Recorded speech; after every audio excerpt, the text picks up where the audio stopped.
I've been hopelessly addicted to Final Fantasy Rebirth over the past week. The game's awesome, and I think it elevates the bar on what a remake is capable of.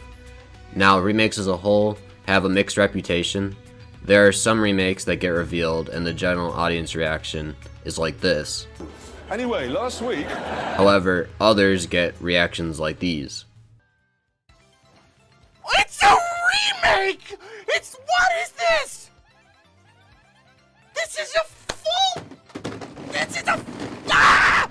I wanted to make a lighthearted video about my experiences with different video game remakes. Therefore, this video focuses only on the social culture of remakes. If you want to watch a video that covers all aspects of remakes in an analytical perspective, I recommend Why Do We Keep Remaking Games by Lextorius. It will be the first link in the description. Also, I'm trying my best to make sure this video is only about remakes and not any remasters or re-releases. Without further ado, let's talk about the duality of remakes. There have been many solid remakes released over time. To me, a good remake keeps the core structure of the original game, but adds and changes content to fit the new vision. It should end up being its own creation. I never expect a remake to have everything the original did, nor do I really want it to. I've seen many put comments online who get annoyed a certain detail isn't the same in the remake, and I just can't empathize with that. If anything, I'm not thrilled if a remake sticks too close to the source material. When it comes to the examples for this video, I want to talk about games that I've only played the remake of, and games I've at least played the original inspiration, to show off multiple angles of my own experiences with remakes. Starting with the former, my rule of thumb for joining long-running game series is to jump in on the newest game and barely look back. I'll look back at summaries because I like learning the series' history and watching highlights of its best moments, but I don't feel like taking the time to play a series with over a dozen games. Final Fantasy is a prime example of this because in my opinion, it's one of the most daunting series to get into. It is this massive pantheon of insanity looking in from the outside. There are so many games, one of which is an MMO, and it didn't help that I grew up past its initial heyday, so it also wasn't the talk of the town when I was a kid. There was absolutely no excitement from any peers to help draw me in. My ignorance towards the series changed when this game was offered as one of the PS Plus games of the month. Final Fantasy VII Remake was my entry into the series, and I loved every moment start to finish. Chapter 9 had to be my favorite part for a variety of reasons. That went pretty well. Sure did. Huh? Wait a minute, did you just... Nope.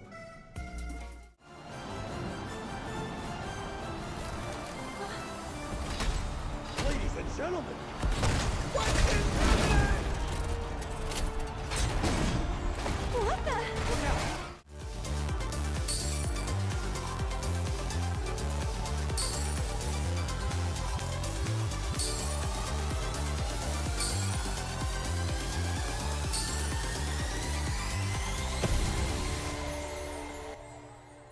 When I was done beating the game, I did my lore research so I could get the cliff notes for the original's most important story moments. I especially wanted to see what the honeybee inn scene was like.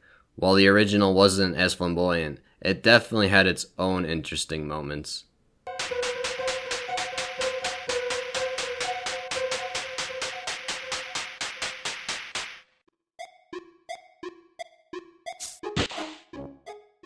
And when it comes to Rebirth, while I haven't finished it as of this video, it continues to impress at every turn. Every character is dripping with personality, the environments are stunning, and there's a large variety of fun activities. I honestly find it impressive how many of these are brand new to just this game. There being the full-fledged card game Queen's Blood, and how can you dislike a game that has frog guys?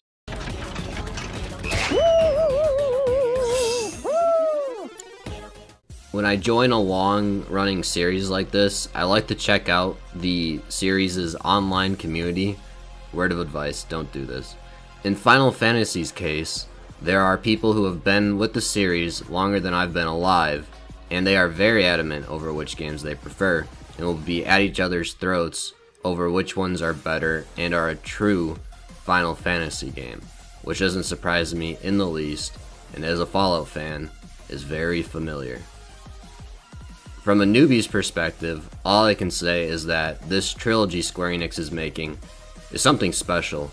There's so much love put into every second of this experience that I'm really glad I got to join in on this journey.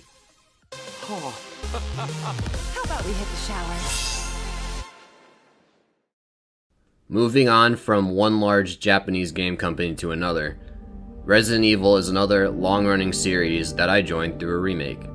Resident Evil 2 Remake was the talk of the town in the beginning of 2019. This was around the time I was really getting into horror games, so checking this out was right up my alley.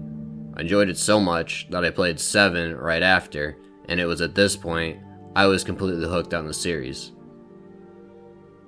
Between Resident Evil 2 and 4's remake, it's clear enough that people at Capcom are talented enough to remake a game, so it provides a brand new experience while also respecting the source material. Both games were nominated for Game of the Year in their respective release years. A Game Informer article that interviews the co-directors of both remakes, Yasuhiro Ampo and Kazunori Kadoi, helps reveal their thought processes that led to this success. From this interview, they talk about how they made sure that the remakes had a reason to exist. For Resident Evil 2, it was easy because changing the camera and removing take controls were already enough to differentiate the two games. But as we know, they even went above and beyond that and did things like completely retooling Mr. X. For Resident Evil 4, that was more of a challenge for them because the original has aged so well. They even initially referred to its creation as impossible. They did eventually find a breakthrough though. To quote Kadoi in the article, once the parry mechanic had been implemented, from that point when I played the original, I found myself wanting the parry in the original as well. That was when I felt things became really interesting. As someone who has only played the remake, I could not even imagine trying to play through the game without this mechanic because it felt so integral to the combat rhythm. I also want to talk a bit about the Resident Evil 3 remake since it's a bit of an odd case compared to the other two. It was made from a different studio from those other two remakes, so it's got a bit of a different style. Throughout my runs of the game, I definitely could feel that it has more set pieces. Moments are often just one and done, little repetition between them. You'll encounter an enemy in just one small area and then just never see it again. Overall, I did find Resident Evil 3 Remake to be a very fun game with excellent visuals, as expected with the RE engine. However, this is one of those few instances that I agree that the game was too short. The runtime is about 5 hours for a first playthrough, maybe 6 if you're generous. This shorter campaign was accompanied by the Resistance game mode. It's a separate download, but it's essentially a multiplayer mode for the Resident Evil 3 Remake. I remember trying out a few rounds of it. It was alright, but nothing special. Support even ended for it about 6 months after its launch, which means the mode never had the chance to grow or evolve. This, plus the fact that there were some cut levels from the original, like the clock tower, that I personally have no experience with, leaves Resident Evil 3 feeling more bare bones than its peers, which is probably felt even more by people who've played the original game.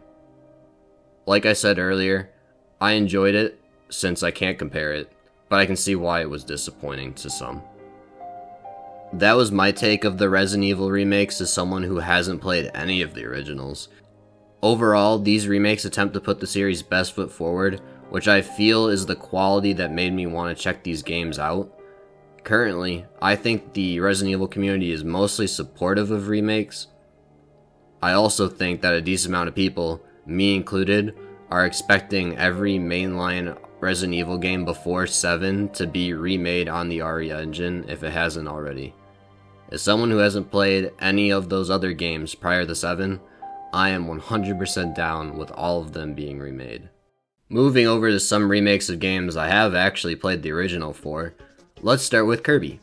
When HAL likes to remake a Kirby game, their style is to just add more. Nothing that previously existed gets replaced. Both Superstar Ultra and Return to Dreamland Deluxe add a plethora of new content to the original game's base. This includes stuff such as more robust minigame collections, extended story sections, or even new copy abilities. I feel like there's nothing but net positives for these remakes. If there's one observation about these remakes though, it's that they make the originals feel obsolete. Superstar is just a worse looking, less content filled version of Superstar Ultra, and I see absolutely no reason to ever play it again. Same goes for Return to Dreamland. Even though I absolutely love the original, if you ask me which version to play for the first time, I'm recommending the Switch remake every time. Unless you have something against sand. It's coarse and rough and irritating, and it gets everywhere. Pokemon remakes aren't as cut and dry. Fire Red and Leaf Green feel different than Red and Blue. I don't think many will argue against Fire Red and Leaf Green being the better experience over Red and Blue, but at the end of the day, both games do offer a different enough experience. Having the Gen 1 games remade in Gen 3 meant that all the new mechanics introduced since then, such as natures, abilities, held items, are present. On top of some trainer AI changes, these additional mechanics are what changed the game feel enough to have that different experience.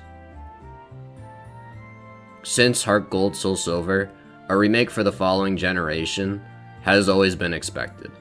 While Game Freak isn't good at optimizing games, they are good at creating a captivating fictional culture that is fun to be immersed in. I think this is the reason why Pokemon remakes are both expected and celebrated. People want to return to a specific Pokemon region's culture with improvements and shakeups. While Fire Red, Leaf Green, and Heart Gold Soul Silver are fantastic games, and honestly just straight up upgrades over their originals, Omega Ruby Alpha Sapphire is my favorite set of Pokemon remakes. These are the only set of Pokemon games where I enjoy both the originals and the remakes almost the same amount. They really master that similar but different feel. There's so many good features in the remakes, such as the Laddie soaring, additional megas, and my favorite feature of any Pokemon game, Dex Nav. It also has unique content like the Delta episode. On the flip side, I will forever be infatuated by the Generation 3's visuals and sound design. I know I'm not the only one, because someone at Game Freak makes all the menu icons in recent Pokemon games with Gen 3 sprite work. Emerald also has unique events and areas, such as the Safari Zone extension, Magma Hideout, Mirage Tower, and most importantly the Battle Frontier. I personally think the Battle Frontier is overhyped, but that's a discussion for a different day. The only thing I feel that is missing from Omega Ruby Alpha Sapphire's Battle Resort is a rental area that mimics the old Battle Factory. This is the point where I run out of good things to say about Pokemon remakes. The rest of them feel kinda pointless, at least to me, which is a perfect segue into the other type of remake. The main criticism remakes get is that many feel redundant. They don't offer anything of value. I feel that way with the newer Pokemon remakes. When it comes to the Let's Go games, the opinions for these swing more heavily. Some people are totally ready for round 3 of remakes. I have seen a lot of people express their desire for Let's Go versions of Gold and Silver. I personally found Let's Go Pikachu and Eevee to add nothing interesting, and could not care less for another entry in this style. It was pretty boring to play. Retreading old ground for the 3rd time is not something I would prefer a dev team to do if they're working on a new Pokemon game. Now, I brushed these games off, but unfortunately I cannot shake off my disappointment in Brilliant Diamond Shining Pearl. I see zero practical reason to play these games over the originals, and especially Platinum. A core aspect of Pokemon remakes is that it's an old game in a new generation. Heart Gold and Soul Silver feels like a Gen 4 game, and Omega Ruby Alpha Sapphire feels like a Gen 6 game. Brilliant Diamond Shining Pearl do not feel like a Gen 8 game. Instead, it feels like a shittier Gen 4 game. Thankfully, Legends Arceus sort of filled that role, but I still feel like there's not a true Gen 4 remake. This is all on top of the notion that I find the art style of these remakes atrocious. The only positive thing I can say about these games is at least I got to watch some good YouTube videos out of it. The last few games are ones I haven't bought the remakes of and don't ever have the intention of buying them, but I do own the originals and have played through them in their entirety. The Last of Us Part 1 remake is pretty much the current day poster child of pointless remakes. There are no additions to the story and there's no major enhancements to the core gameplay. There are refinements to shooting and melee, but I'm talking about brand new mechanics or items that add depth to the combat encounters. The only main improvement comes from its accessibility features, which I do think are important. I don't want to understate them. However, the multiplayer was straight up removed. You can already play a version with more content on the same console. The main trade-off being it looks slightly worse, not that the PS4 version even looks that bad to begin with. Naughty Dog ended up really stretching the definition of a remake. This game still ended up selling well, and to no one's surprise, the HBO show helped it achieve those sales. The devs can talk all they want about the remake being a love letter to the established fans, but capitalizing off new fans from the show was definitely a factor in its creation.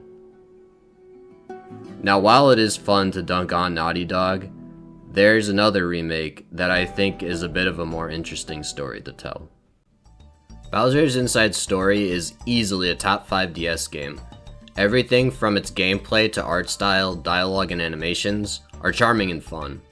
It was the best-selling Mario & Luigi game by a wide margin, and I'm a part of that margin because this is the only Mario & Luigi game I ever got and played through.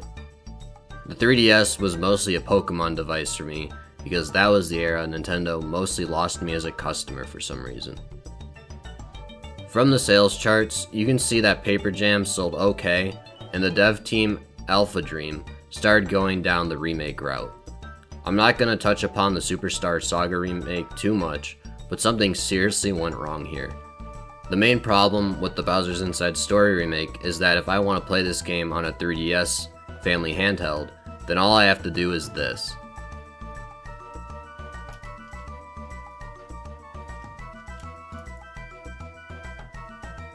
I can't really do that for Kirby.